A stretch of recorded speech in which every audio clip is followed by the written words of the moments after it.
gas industry, specifically major capital projects within the industry.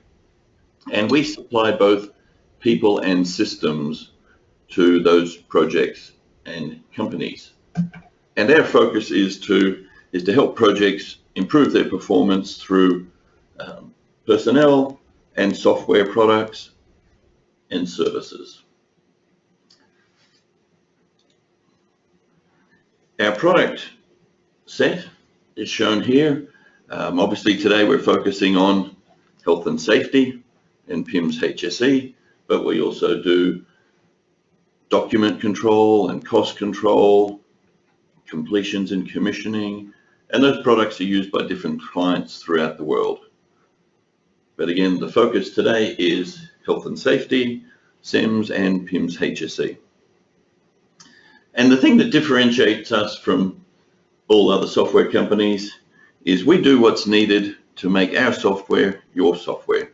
So we configure it and help you support and implement it so that it does what you need to do.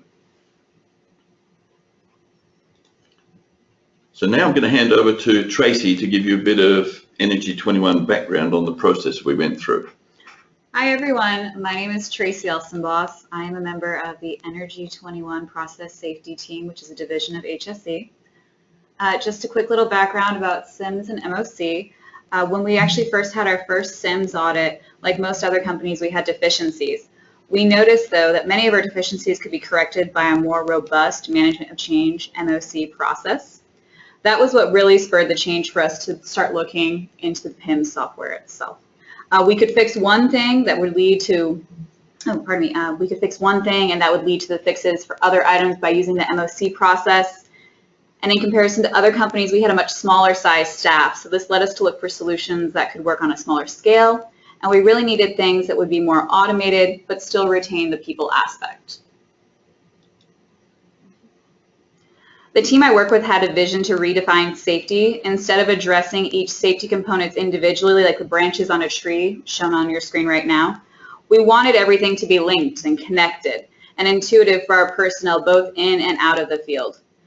For example, one of our deficiencies that we noticed was not reviewing PHAs in a timely manner. So we decided we would link it directly with the MOC process. This allows the PHAs to be reviewed with each MOC for an asset.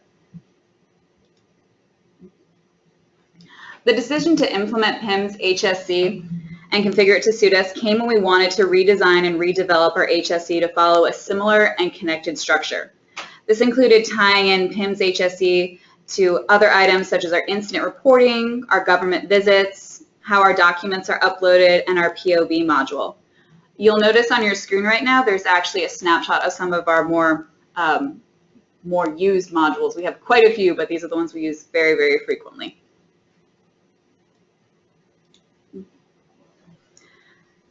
The MOC configuration process involved us working with both our field and our management teams, and it involved quite a bit just to make sure that we got things right. When we first built the module, we rolled it out, and the field gave us quite a few suggestions how to make the process better. So we went ahead and we took all these suggestions, we made all these, implemented all these changes, and then we got some great positive feedback, which was wonderful. We were very, very happy with what we had done. But then, like every job industry out there, there's always staff changes, things that get pulled in the mix that are a little bit unexpected. So then we had to figure out how to make these modifications as well to the MOC. We learned how to incorporate different management styles. We incorporated some different MOC types that had different variations than what we anticipated. And one of the newer parts that we've recently added is adding a conversation module as a way to track the different conversations that are going between different people relating to an MOC. Our goal was, of course, we needed to remain agile and responsive to the field as well as corporate and our management teams. Thank you for setting the scene, Tracy. So that just to sort of preempt the demo, the solution for MOC was designed to handle all phases of the process. Other MOCs processes had touched on certain parts, but not the whole scenario. So we wanted to go from enabling anybody in the field, any of the hundreds to thousands of employees and consultants working for Energy 21 to submit an MOC request, to have it reviewed, so somebody with accountability and experience will decide whether or not to progress it. And Energy 21 in that scenario was different than a lot of companies. Many companies, they have too few MOCs submitted. Energy 21 was pretty much the opposite. They would submit MOCs without any reservation. So we needed to make sure we had a way to immediately look at an MOC request and decide whether or not whether it needed to progress. So for instance, if it was replacement in kind, so one pump is just being replaced with the exact same model pump, then there would be no need for an MOC because it's not an exception to the replacement in kind. Then we will enable the person who is going to progress it and who has responsibility. They'll launch it once they've set up all of the appropriate documentation and approvers. It'll go through a two-stage approval process before it can go to in construction. And then the work can proceed. And then we'll come back with phase 3 to review the work that was done before closing it out. And we support a number of different change types, including equipment, and equipment will be the main one we focus on today. We recently added the process for plug and abandonment of wells. And that was really based on the success we'd been having, is the drilling department came to us and asked to have that included in the MOC module. And there was a variation there. They didn't need 2 separate approval phases before work started, so we've combined phase 1 and phase 2 for that particular change type. And emergency MOC has a slightly different process flow as well. It skips phase 3 and just goes 1, 2, and then close out. Okay, so it's time to get ready for the demo. No change is too small. That's what this little cartoon is supposed to highlight.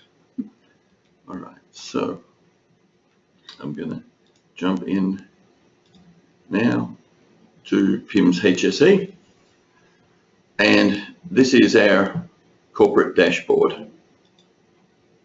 Just make that a bit more readable. Okay, so just to give you a quick tour, all of these icons on the left are effectively the SEMS categories and folders. So in here, for instance, we'll have all of the documents related to management of change. And as well as that, we can get to the management of change module.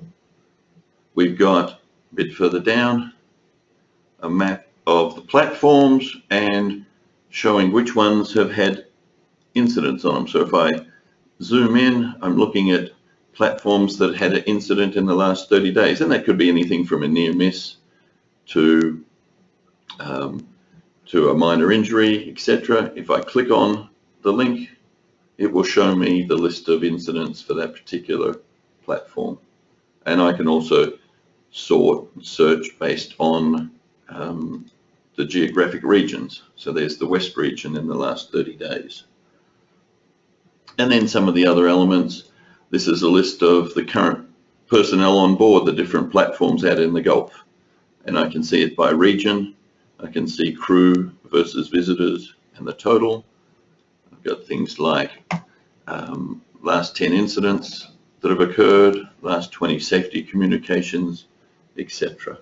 If I just click on, for instance, that management of change folder here, these are key documents that are in their corporate library. They've gone through an approval process, been categorized as MOC related documents, and they become visible to everybody in the organization to access.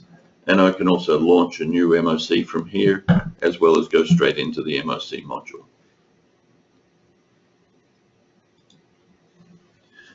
All right, that's a corporate dashboard that management and the process safety team use throughout the day. The people in the field typically use the platform dashboard. This is a consolidated view of all of the key things that they need to have access to and need to do during the day. So from here, they can easily report a new incident, should one occur.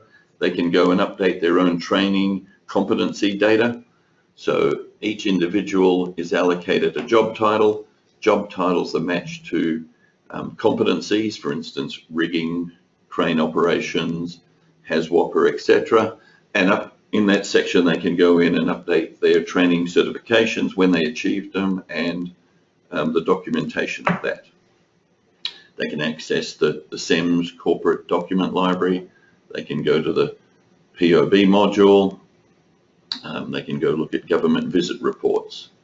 They also upload documents each day on the platform. So they'll update things like JSAs that were done each day, records of safety meetings, hot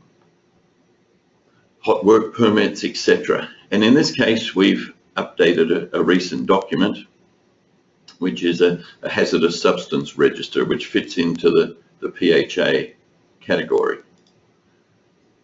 We have here a quick way of looking at all of the documents that have been submitted for this particular platform based on type. So there's drawings here, there's hot work permits here, JSAs will be here, etc. All right, and we can do a full extensive searching of documents.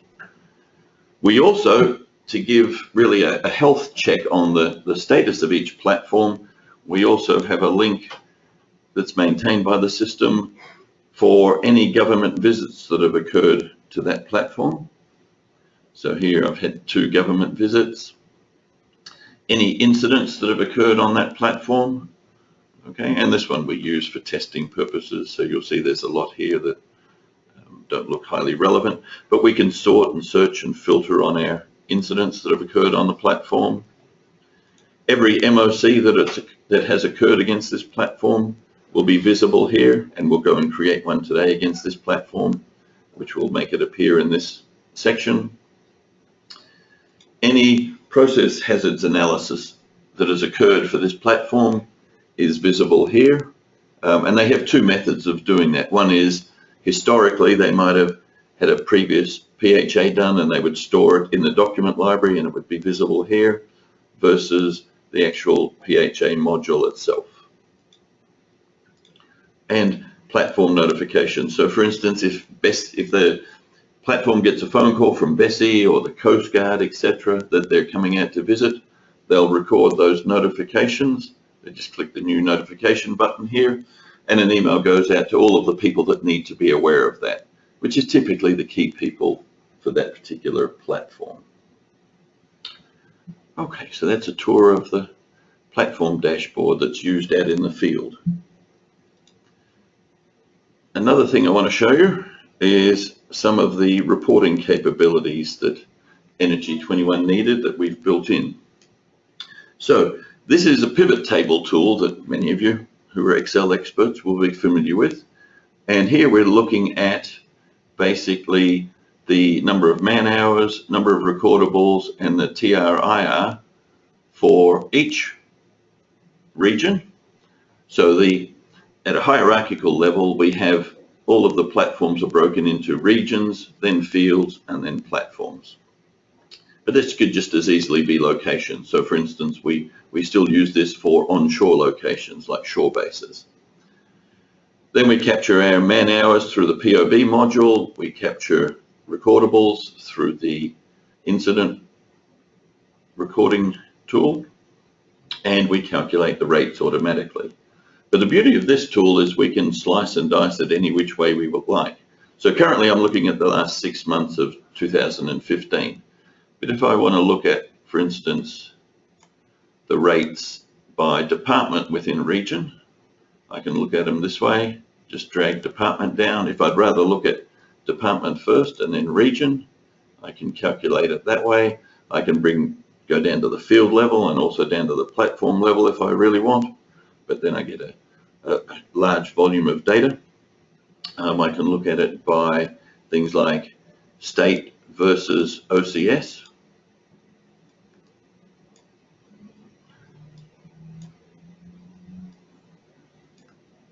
Okay, so I can compare man hours and TRIR between state and OCS, and employees versus contractors. Another tool that we used to apply the pivot table to is government visits. But before I do that, I was just going to show some of the charting capabilities too. So here's just a simple breakdown of the man hours by region for the last 6 months of 2015. I'll grab that data, and I might want to look at that in a bar chart. So there's the 6 months there, or I might want to look at it as a line chart. And there are the different lines for each of the regions. Okay, the government visit pivot table is designed to look at when a visit has occurred, have there been any items that were picked up that need to be addressed, and they're categorized by inks in terms of enforcement code. So they have component inks are the C's, shut-in inks are the S's, and warning inks are the W's.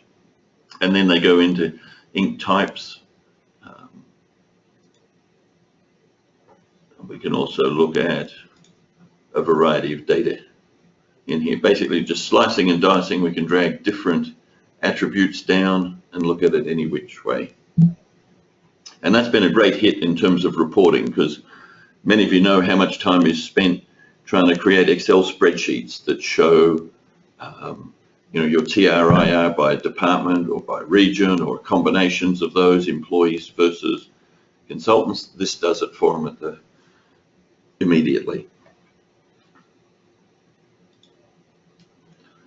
Okay, this is the main dashboard I'm going to use today, where I'm going to do the bulk of my HSE work. Okay, we've got the incident map here, our corporate SEMS folders, the ability to create a new MOC. We talked about, here's the summary, current summary of people on board, the platforms. Just one last thing to show here. This is an interactive map of where those people are on the platforms. Okay, the red ones have the most people on them. If I click on it, this will tell me, for instance, there's currently 66 people on board this particular vessel, and 50 of them are marked as essential. If I want to look at the data behind that, so for instance, when they had a hurricane drill recently, this tool was pivotal, because they could go in and look at the current data, and this is showing me who are the Energy 21 people currently on board platforms out in the Gulf. Okay, and then I can sort, search, filter that way. So if, for instance, I know that a hurricane is predicted maybe to affect the East region more so than any other, you can just filter down. These are the 3 people I have at Energy 21 as Energy 21 employees currently in the East region. 2 of them are marked as essential, and they will evacuate people based on, the highest area of probability on regions, as well as then getting rid of the people off the platforms that are non-essential first, and then essential. Okay, let's dive into the MOC module in detail. So I'm going to create a new MOC. We need to look at replacing a particular piece of equipment on one of our platforms. So, and anybody can initiate the MOC process. It's very simple. I'm going to do an equipment MOC.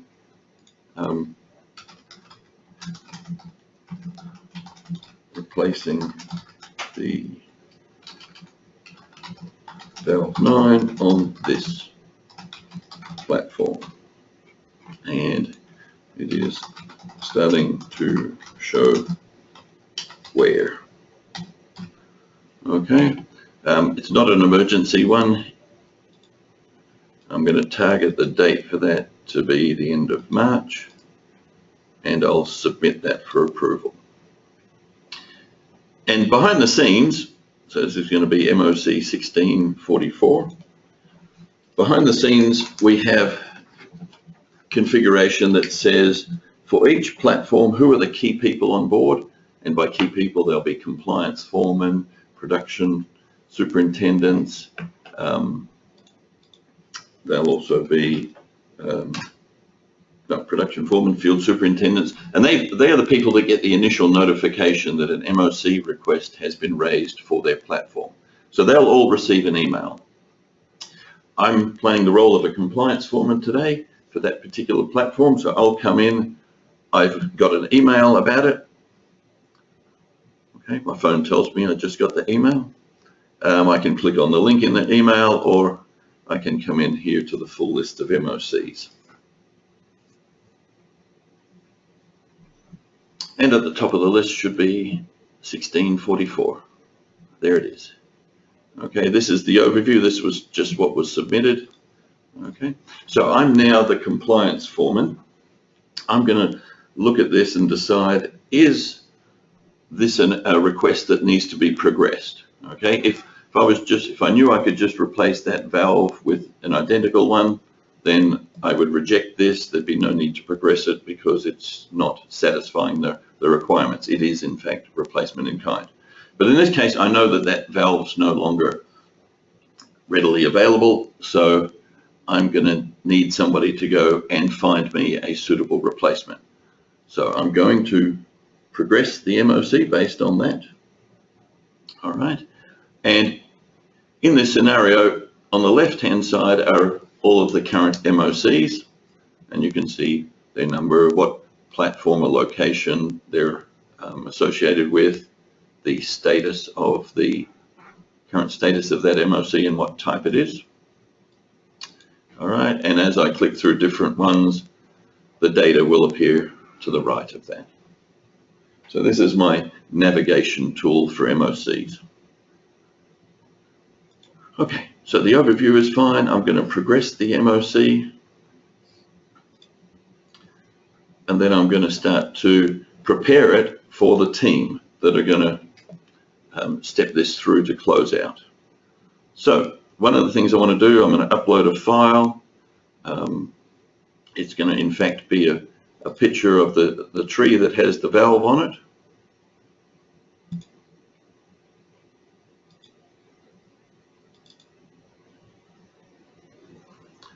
Okay.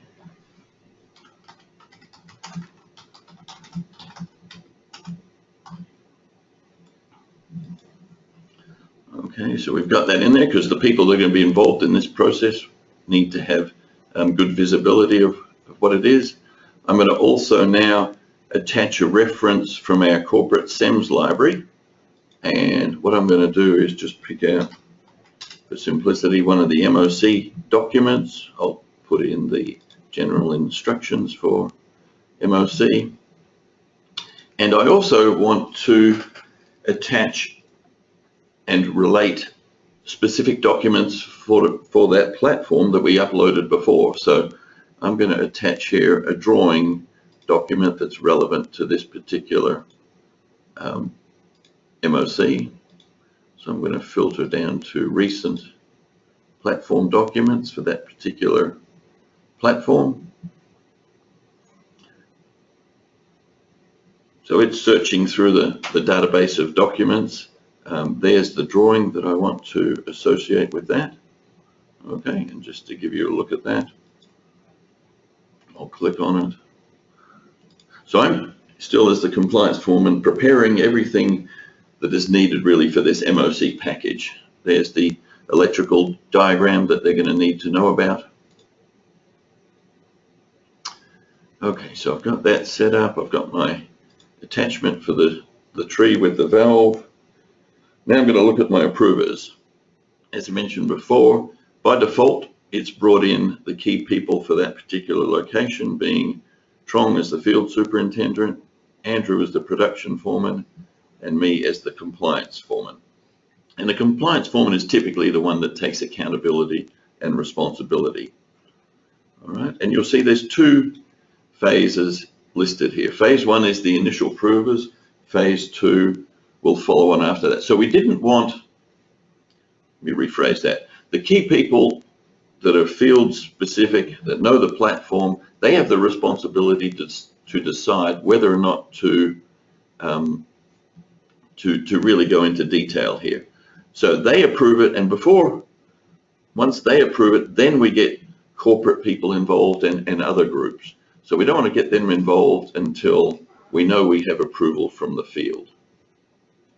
All right, so I'll look at the approvers. My phase 1, I'm happy with that. Phase 2, and this is where we talked about different management styles. So with the SEMS group, now process safety, it will send all of them an email, but it waits for one of them to come in and take ownership of it. And the engineering department works the same way.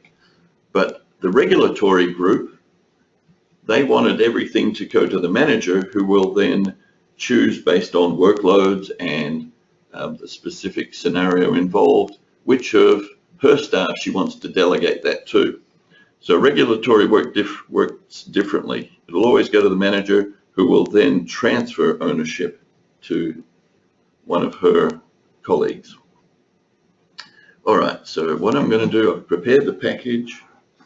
I've got my the ball rolling. I'm going to now create a conversation topic for Tracy. Okay, and the conversation topics came about because what we found through rolling this out in various departments and the way they operate, some of them will take the discussion about a particular MOC offline and they'll do it all in emails. And that's well and good, because you can attach and save emails into the system as attachments. But the reality is we're not all consistent in doing that and dedicated. So we added a conversation topic in here so we can bring it all together. So I'll put a topic in here. Tracy, can you start looking for replacement valves that are readily available? Okay, and I just check the box if I want to notify everybody via email that's involved with this particular MOC or not. In this case here, I'll just list it for Tracy. And you can build up as many of these conversation topics as you like. And once we get further down the process, Tracy will come in and she will reply to this topic. So I've added that. So I'm now going to launch this. I've got my information correct that I need. I've got my documents attached. So I'm going to now launch the approval process.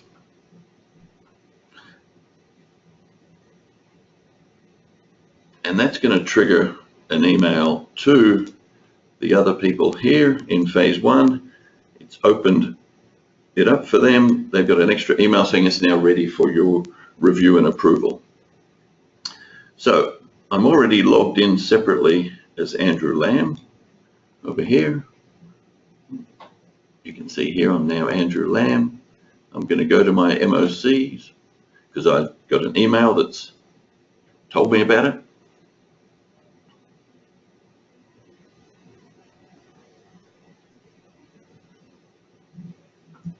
And here's the MOC number 44.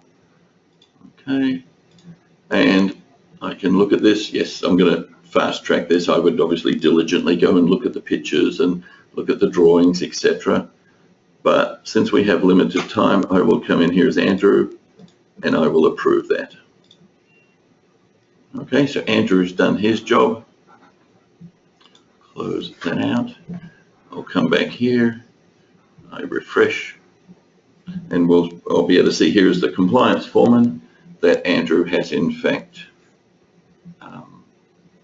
approved it in phase 1. Okay, I'm just going to collapse that left-hand side so I've got full screen access.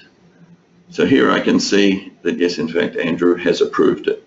So what I'm going to do now as compliance foreman, I'm going to approve it. I could wait for Trong if I wanted to.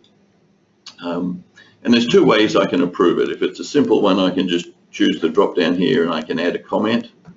But if I need to go into more specifics and detail, this section here is tied to that. So I can choose approve, pending, etc. here. but I can also add additional attachments. And Andrew Lamb could have done that. He could have come in, gone to his section 3, added an attachment. He could have linked more platform documents to it if he wanted to, as can I. But what I'll do is I'll create an action item that I'm going to then allocate to somebody further down the line.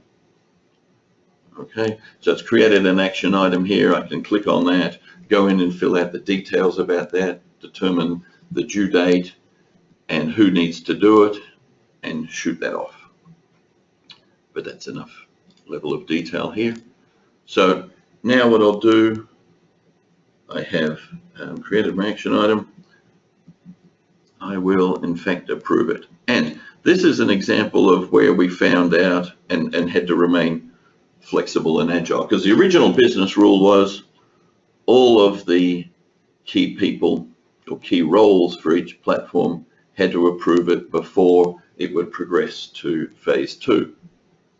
But then, as many of us have had to do, as the oil prices dropped, we've had to be a bit more frugal. So staff rationalization meant we didn't always have as many people out in the field as we used to.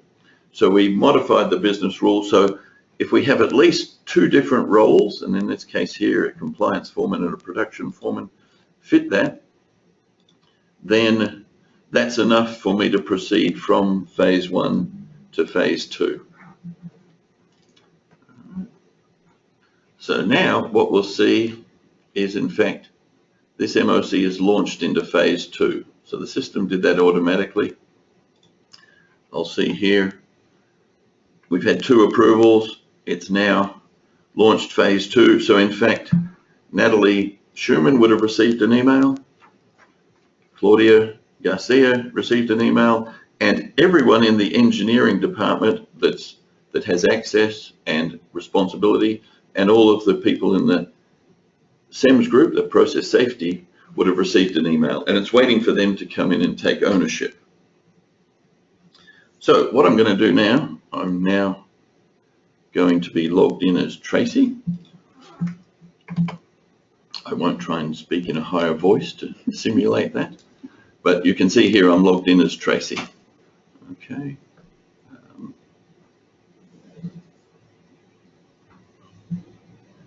I'm going to come into the MOC module, fresh.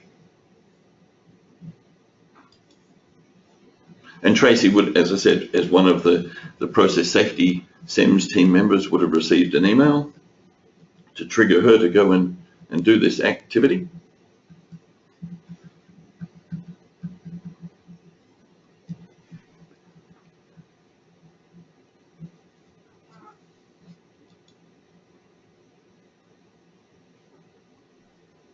And if everything's going to plan, MOC 1644 will be at the top of the list.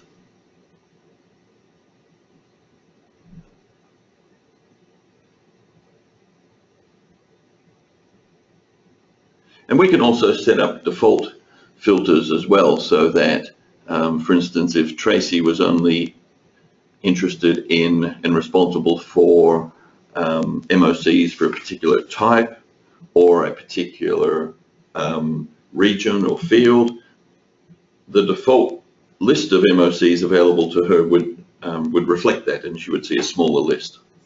Okay, it's already telling me here, hang on, I know you're a safety person, a SEMS person, Tracy. We don't currently have anybody who's taken responsibility for the SEMS portion. Would you like to do that or not? So I'll say, yes, I will accept responsibility for this particular MOC in the SEMS section. I'll collapse the navigation, and we can see down here. It will show also in the owner setup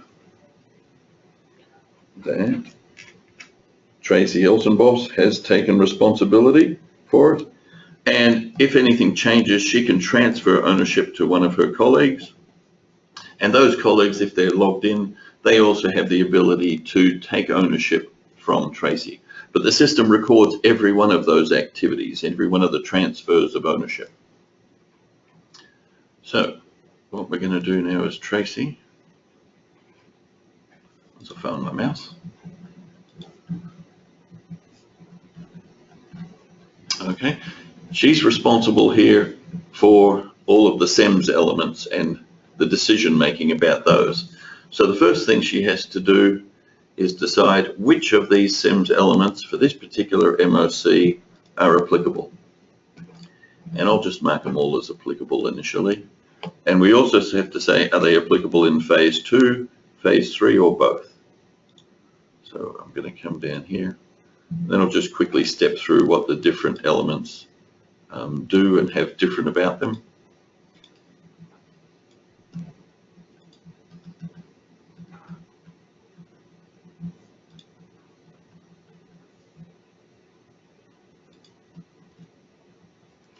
So hazards are applicable.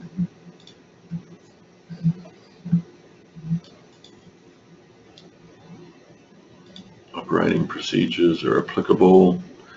And eventually, once Tracy has these set up correctly, she'll finalize the SEMS elements. If she does that too early, it'll validate whether it's applicable or not.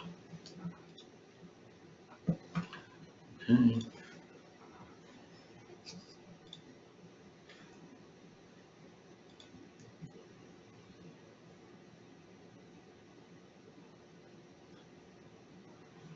All right. And then just to show some of the differences between these particular SEMS elements. So the safety and environmental element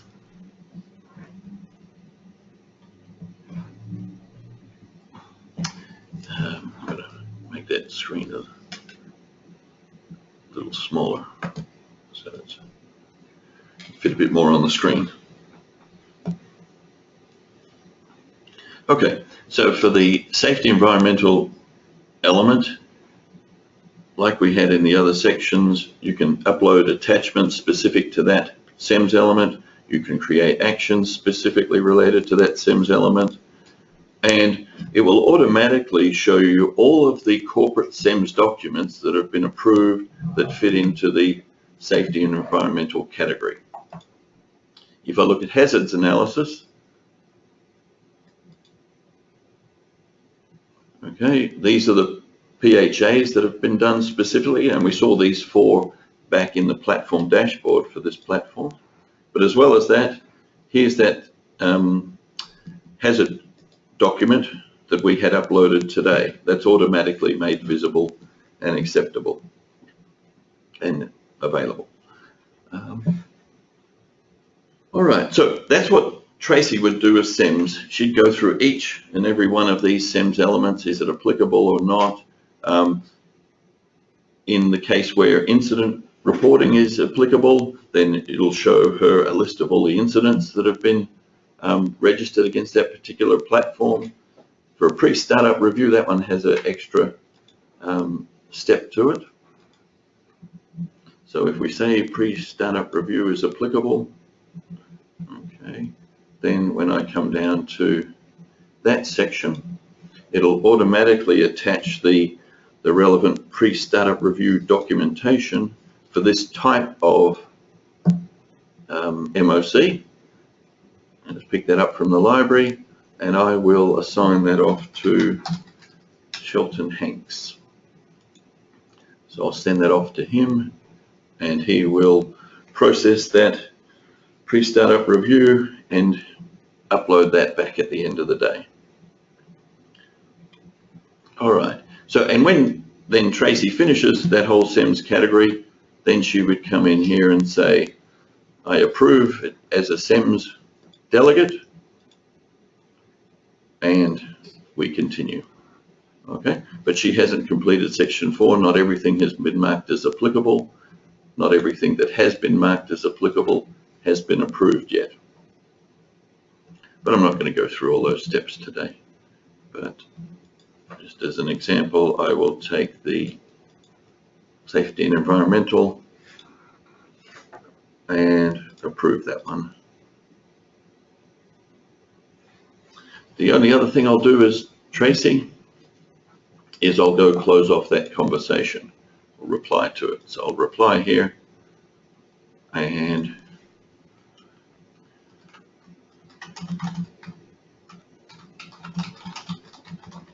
Started already.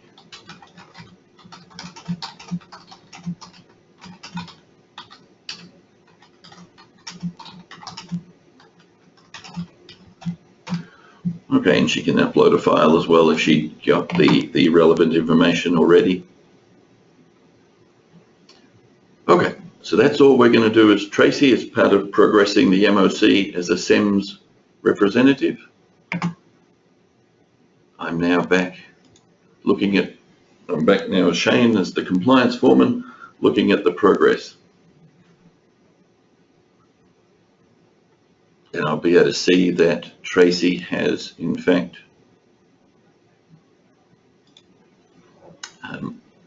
commenced the SEMS section. Okay, so I can see here which ones are applicable. I can go see that the conversation she's replied to, and if I wanted to, I could close that out. So I'll close that out. Another thing that the system is tracking, we talked about visibility and accountability. So every approval step that happens in here is recorded. So we can see here's phase 1 approvals, phase 2. So Tracy Olson boss took ownership as the SEMS person. If now she transferred that to one of her colleagues or they took ownership, it would record that as well.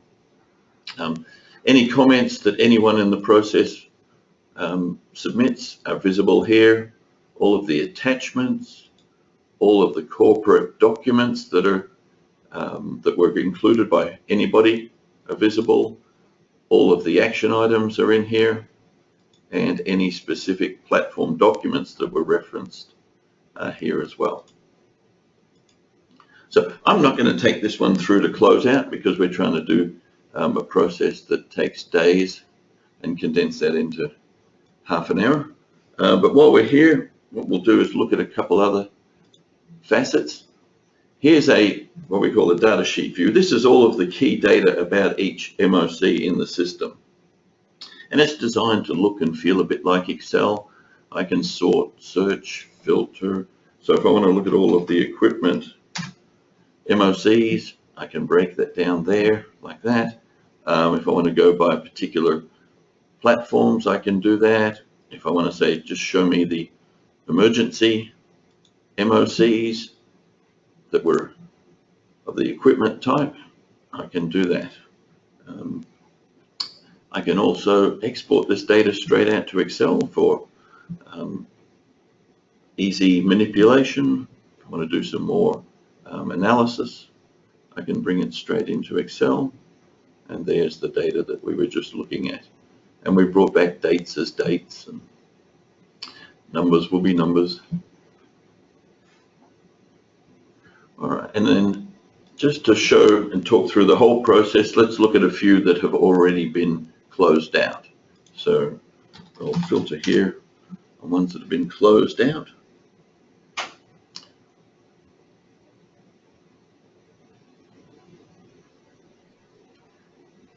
Okay, this one here, the first one on the list was in fact a personnel change, and we'll see more steps. Before on the one we were dealing with, we saw steps 1, 2, 3, and 4, and 8, 9, and 10. This is steps 5, 6, and 7 are phase 3. So it brings across the people that need to review this in phase 3. Their approvals and the SEMS process as well are in here. And then you'll see all of the summary section, all of the approvals, etc. So the pre-startup review, SEMS, a couple others.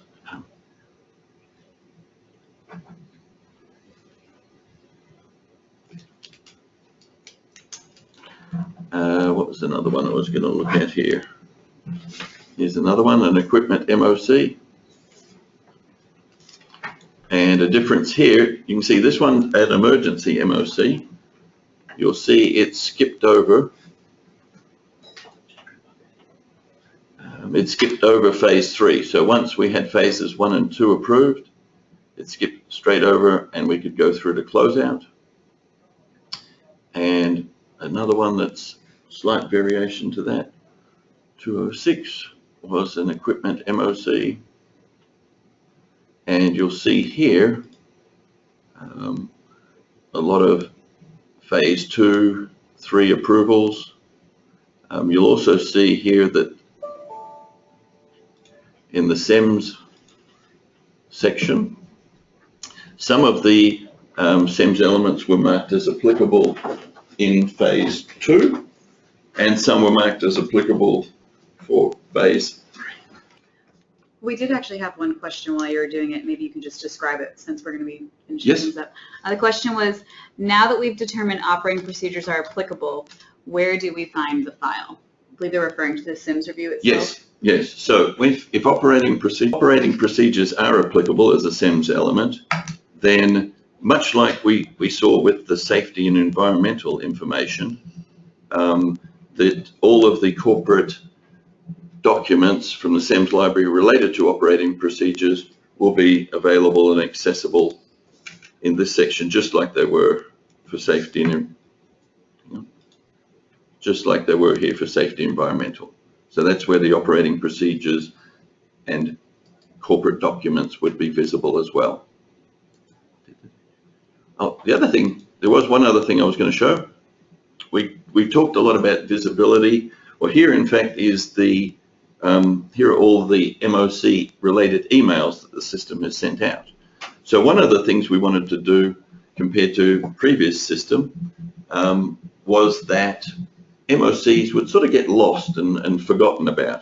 So every month we send out an email that gives a snapshot of all of the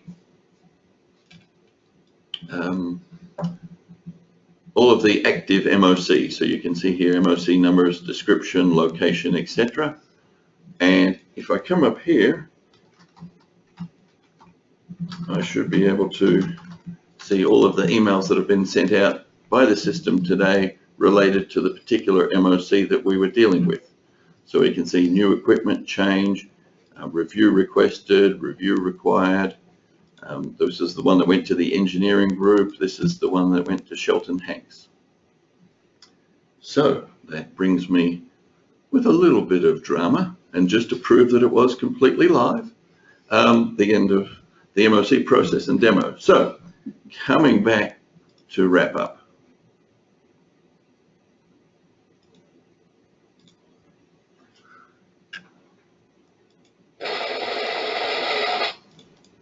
So let me fast track through the slides. Didn't remember where I was at. So what were some of the lessons we learned through this? And some of these aren't exactly revolutionary, but we did need to remain flexible and agile. Some of the changes that occurred that we had to implement related to staff rationalization. We needed to make more flexibility for that because that spurred the workforce changes. Different management styles. So when engineering came on board, because they heard that it was being rolled out and could be of benefit to them, their management style was they wanted it to be made available to the pool of engineers and for them to take ownership, versus regulatory, where ownership would be transferred from the manager. And as the system was picking up success, we had more departments getting involved. All of a sudden, the drilling department wanted to incorporate the plug and abandon process. And obviously, you need to engage with field and corporate management.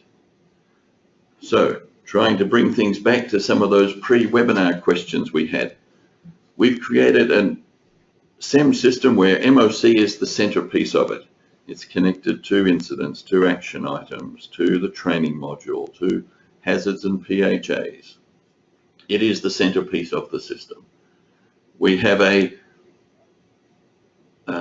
the system was also, we got input throughout from BSEE. We in fact had a visit with them recently where we got their feedback and used that to help incorporate and enhance the product. And it's been designed to support BSEE needs, SEMS needs, as well as any audit requirements that should come up.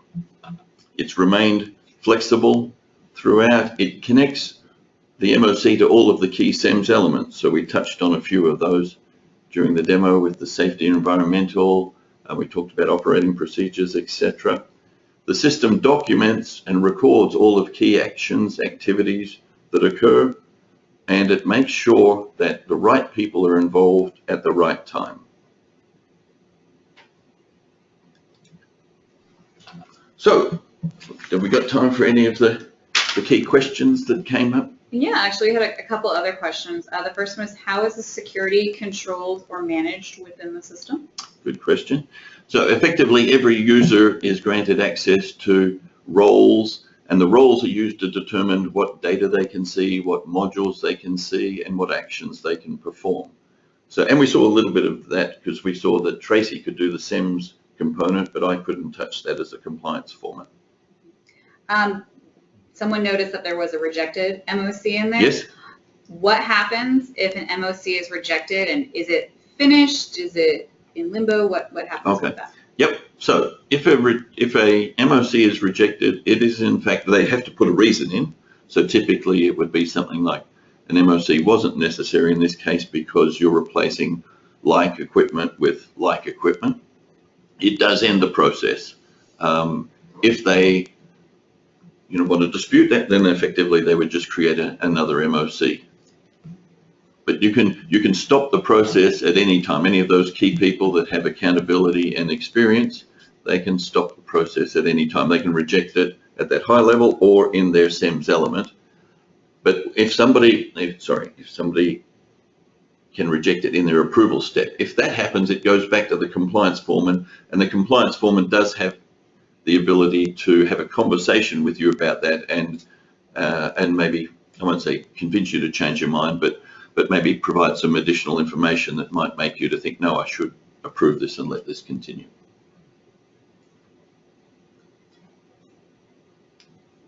All right. Yeah, those were all the questions we had seen. All right. Thank you, everybody. We hope we've provided some insight and some encouragement for you, and look forward to the next one.